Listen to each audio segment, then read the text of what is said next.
โกรธอะไรนายหรอกแต่เขาไม่อยากได้ชื่อว่าเป็นคนที่ขัดขวางการแต่งงานของนายกับคุณสิต่างหากนายลองไปคิดเอาเองที่นายคุยกับพี่เรื่องที่นายเมาคืนนั้นว่ามันเกิดอะไรขึ้นสัญชาตญาณของนายมันไม่ผิดหรอกไม่อย่างนั้นนายคงเป็นตำรวจไม่ได้พูดแค่นั้นแล้วทันก็ลุกขึ้นไทยรีบเรียกไว้ถามอย่างร้อนใจเดี๋ยวครับพี่ทันพี่รู้ใช่ไหมว่าคุณสนอยู่ที่ไหนคืนนี้ซอยสนทานยาตามคำสั่งหมออย่างเคร่งครัดกลับมานั่งที่เตียงลูบท้องตนเองอย่างมีความสุขพูดกับลูกในท้องแม่เพิ่งรู้เดี๋ยวนี้เองว่าความสุขที่แท้จริงของคนเป็นแม่ก็คือการที่รู้ว่ามีลูกอีกชีวิตหนึ่งที่เราต้องดูแลให้ดีที่สุดเมื่อตนเองมีลูกก็คิดถึงแม่สร้อยสนโทรหาสร้อยทองแล้วรอสายอย่างใจจดใจจ่อ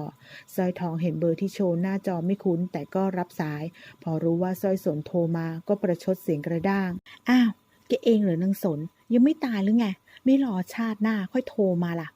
หยุดฟังสร้อยสนแล้วอารมณ์ก็ยังคุกกรุ่นแผดเสียงหัวเราะเยาะคิดถึงฉันโอ๊ยอยากหัวเราะให้ฟันร่วงอยู่ๆก็หายหัวไปติดต่อก็ไม่ได้ไม่เคยสนใจว่าฉันจะอยู่หรือตายวันนี้มาบอกคิดถึงฉันว่าแกคงละเมอแน่ๆไปนอนต่อเถอะฉันก็จะขึ้นนอนละแค่นี้นะ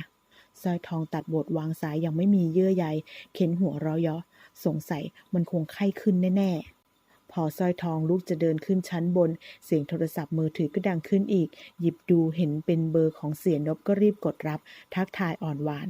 สวัสดีค่ะเสียโทรมาซะดึกเชียวก็มันหลายวันแล้วนี่ตกลงจะเอายังไงไหนบอกว่าจะพาตัวเฟื่องระดามาให้ฉันไงหรือว่าจะคิดเบี้ยว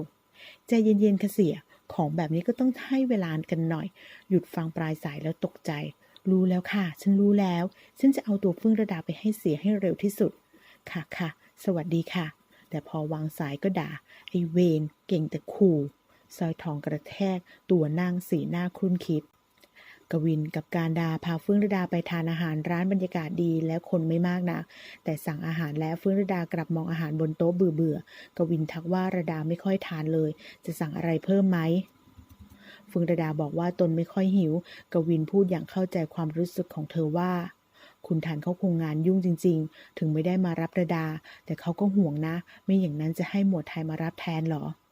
ไม่เกี่ยวกับเขาหรอกค่ะระดาไม่เคยต้องการให้เขามาห่วงระดาอยู่แล้วปากแข็งทั้งที่ใจปวด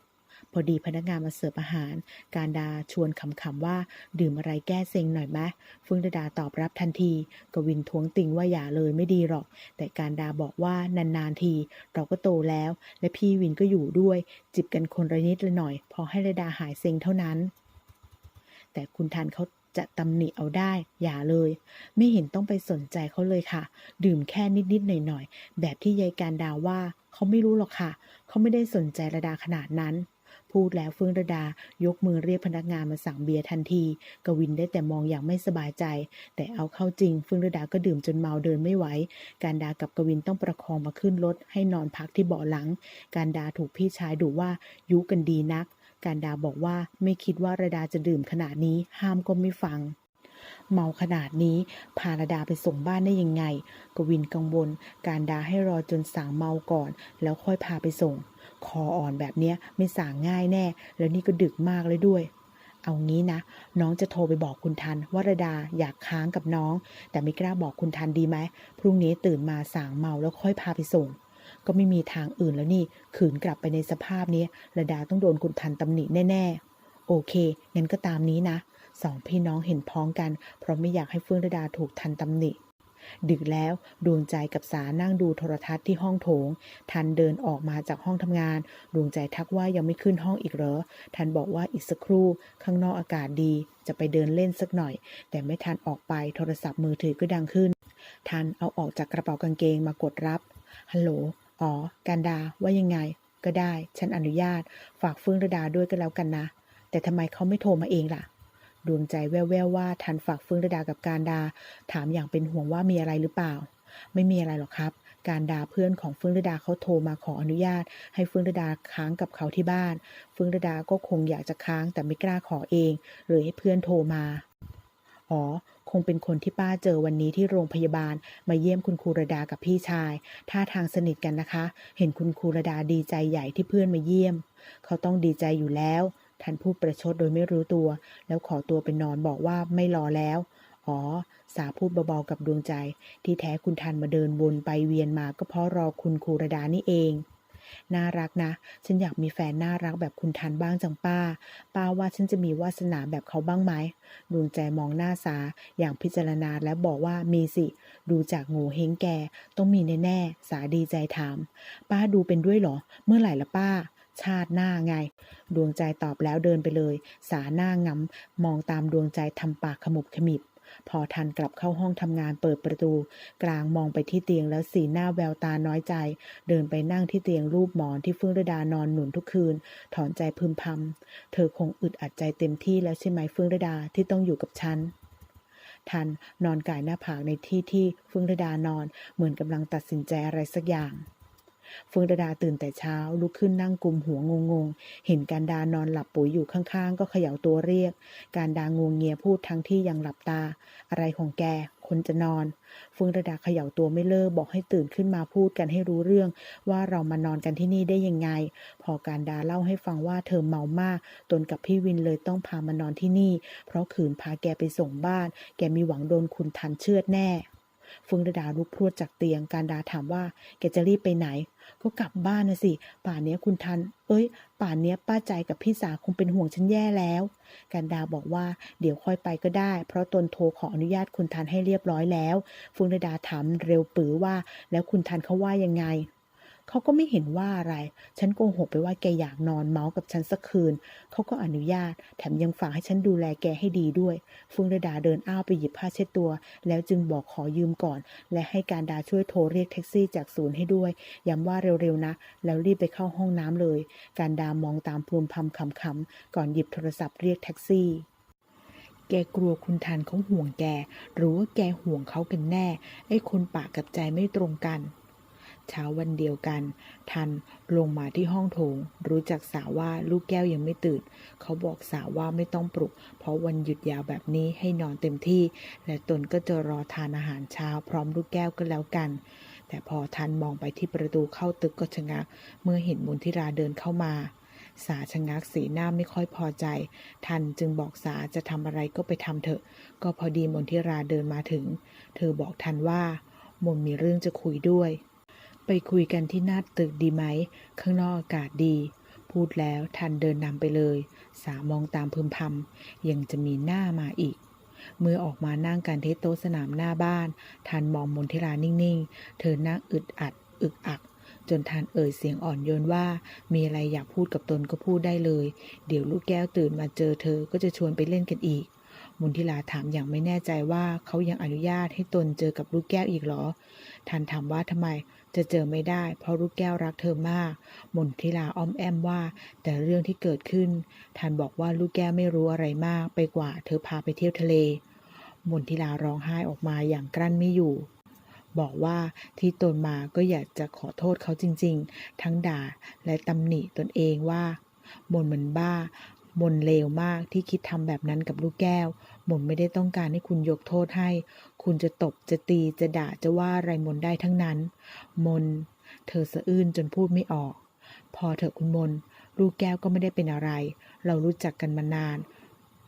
ผมรู้ว่าจริงๆแล้วคุณเป็นคนดีมันอาจจะผิดที่ผมเองที่ไม่เคยพูดให้ชัดเจนกับคุณเพราะความเกรงใจ